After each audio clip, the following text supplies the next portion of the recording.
Hey everyone. So, welcome to another session for our English classes. And for this day, I'm going to tackle a combination of one of the major skills that we need to learn as both speakers and writers using the English language. So, of course, for this day, I'm going to teach you how to write your very own speech. So, what we have to understand in a speech is that a speech is actually a mode of speaking wherein you are provided with a certain privilege.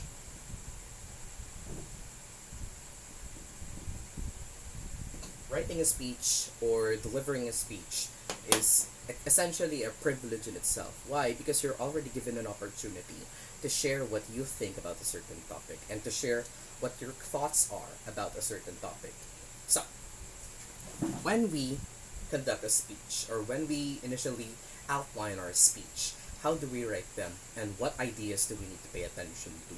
Those are the questions we need to ask when writing and delivering, before we write and before we deliver a speech. So, first things first, one thing that we have to be reminded of is number one, the theme. What theme are you going to be talking about? Let's say, for example, you're going to be writing a speech. Let's say, for example, we see a lot of presidents, we see a lot of government officials delivering their own speeches, privileged speeches, rather, if you could say. And in these speeches, most of them deliver certain themes. Let's say, for example, for August.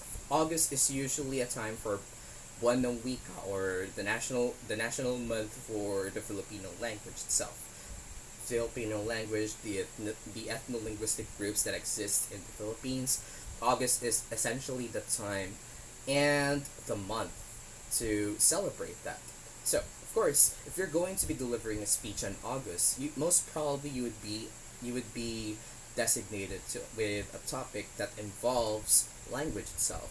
So you have to be fully aware of your theme because essentially your theme stands as your major topic.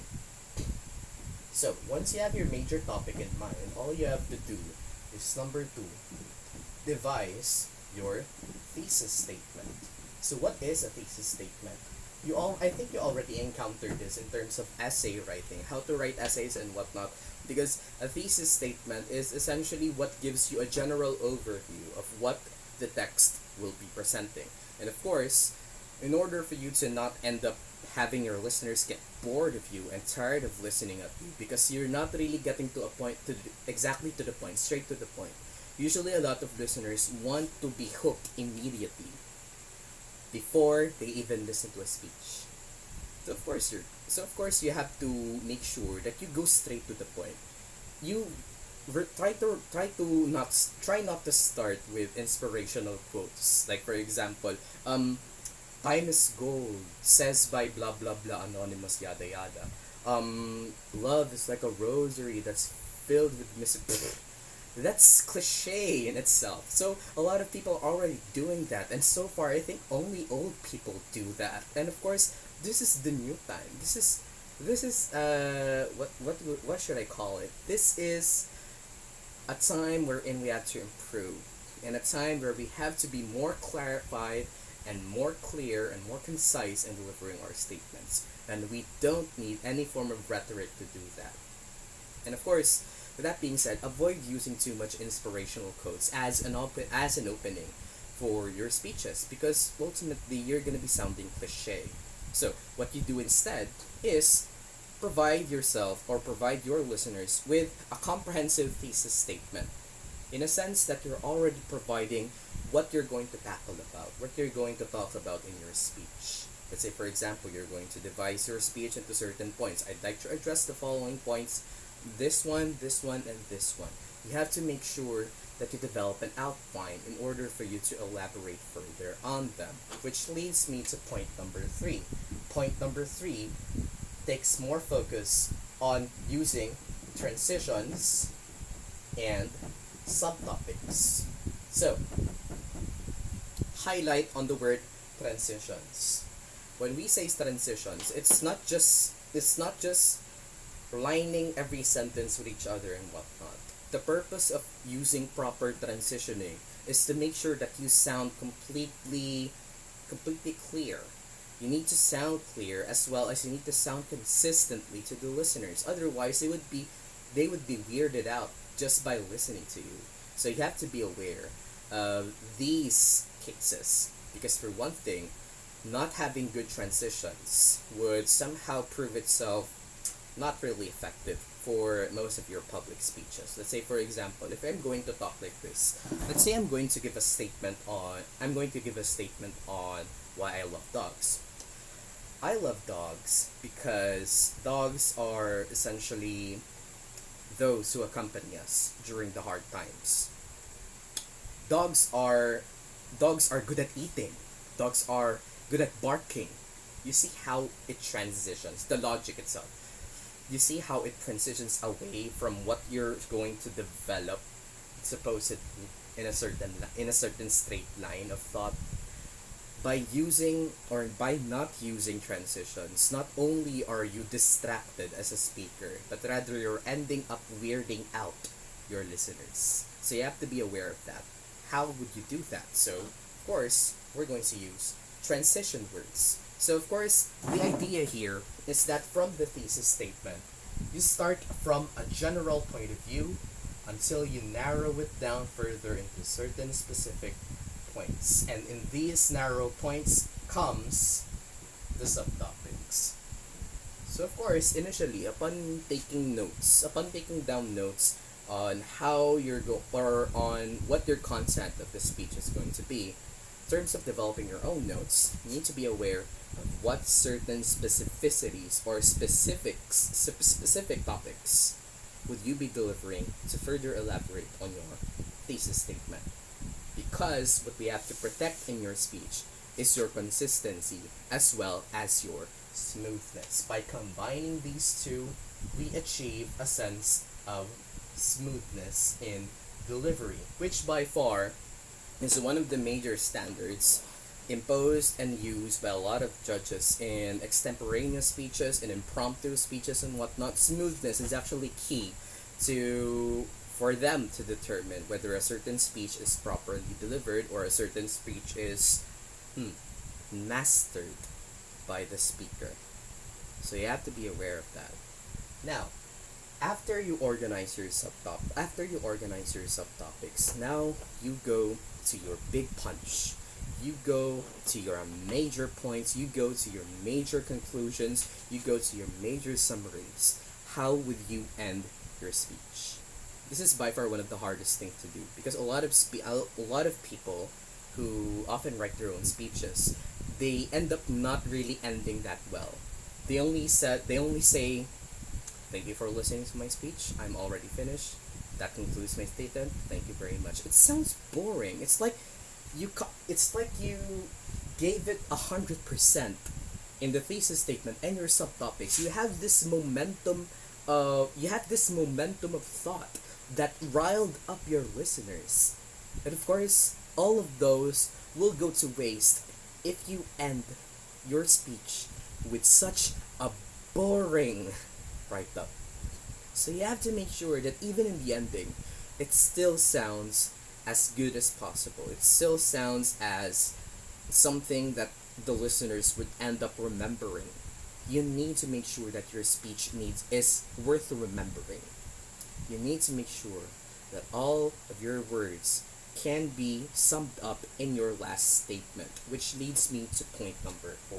And point number 4, we're going to use the juiciest part of your speech, and that is your conclusion. How do we develop a conclusion? A conclusion, if in my own opinion, a conclusion is something that should be considered as a separate part in all write-ups. Why? Because a conclusion needs to be able not only does it need to be able to summarize things, but rather a conclusion should also leave an analysis. This is how you write a conclusion. You provide an analysis, a general reflection point for other people to think about. Say for example, you're going to end up a speech about dogs and why you love dogs. So in this part, you're going to write a conclusion encouraging other people why should they love dogs. So one technique in terms of writing the speech conclusion or writing a conclusion for the speech is by asking a question, leaving your listeners with a question. That's by far one of the best ways, and not necessarily the cliche form of asking a question to most of your listeners. Why? Because asking a question at the end of your speech will prove itself powerful compared to asking a question at the beginning. Questions have more effect and are indeed more powerful once they are inscribed in your conclusion. This goes for the general idea in most speeches and in other write ups as well. When we write speeches, when we write any other write up, so to speak, we need to be able to not only provide a summary, but rather we need to provide not just an analysis, but rather a synthesis. After explaining your subtopics, after elaborating further on your thesis statement, therefore, what now? The question you have to ask yourself by the end of your speech is, so what? So what if you said that? So what if that's your point? So what if that is your message? Why should we listen and why should we remember your speech? Because for one thing, a speech can only last about like 10 minutes to 30 minutes max, unless of course if it's for a ceremony, if it's for a ceremony. So that's one thing you need to remember. A speech holds time as one of its major limits. So therefore, you need to make sure that your speech is able to leave a mark for your listeners. By doing so, not only are you going to write a perfect speech, not only are you going to write an effective speech, but rather, at the very least, you remained organized above all else. You need to remain organized when writing the speech because when you're organized, you are employing smoothness. By focusing more on delivering your thoughts smoothly, then you might just get one step closer to being an effective communicator because speeches are essentially one opening factor for you to communicate to a lot of people at once. So that's one important skill you're gonna have to learn, especially when you engage yourself in higher learning. Like say for example in senior high school, in college especially, or even after you graduate from college. How are you going to deliver a speech? What kind of speech would you end up delivering for most of your listeners? What kind of listeners would they be? What do you want to talk about? All of your experiences, everything you've been through, all of your thoughts, all of your ideas. What would be your most effective message for your listeners?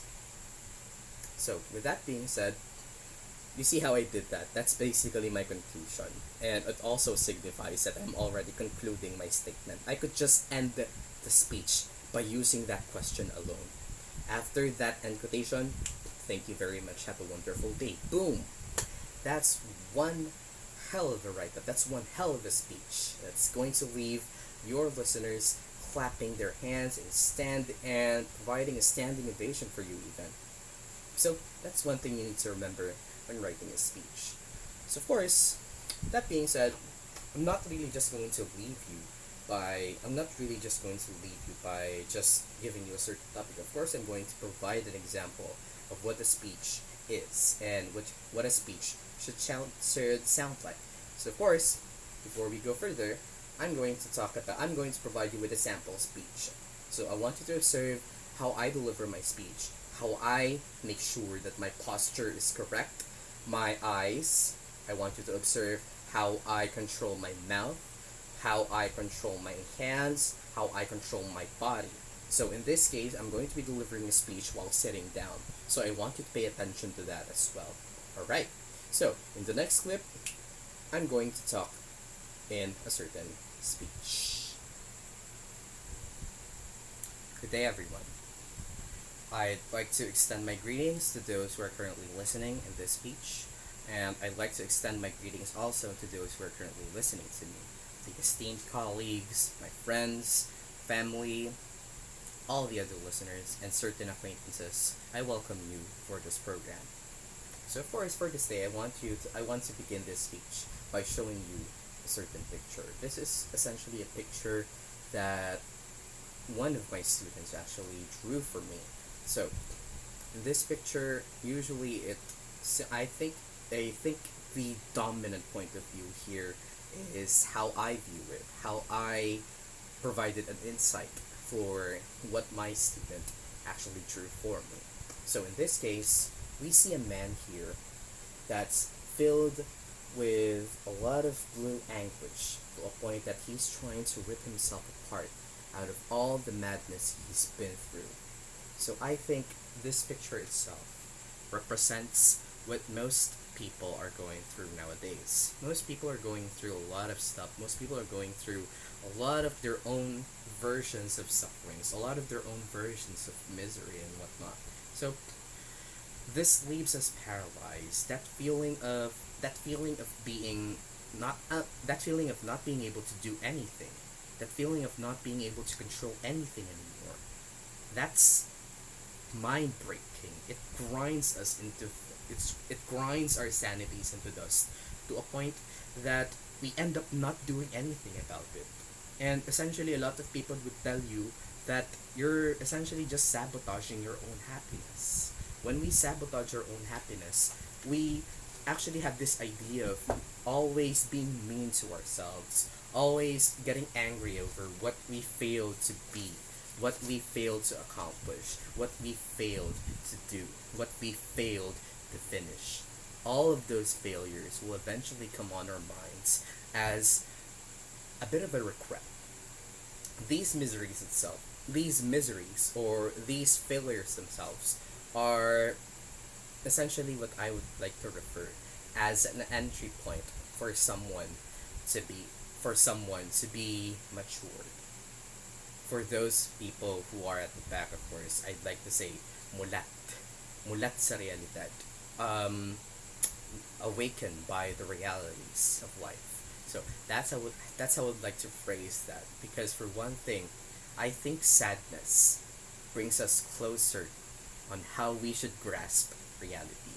Because let's face it, as children, we are often filled with such fantasy, and in those fantasies, we often felt hope.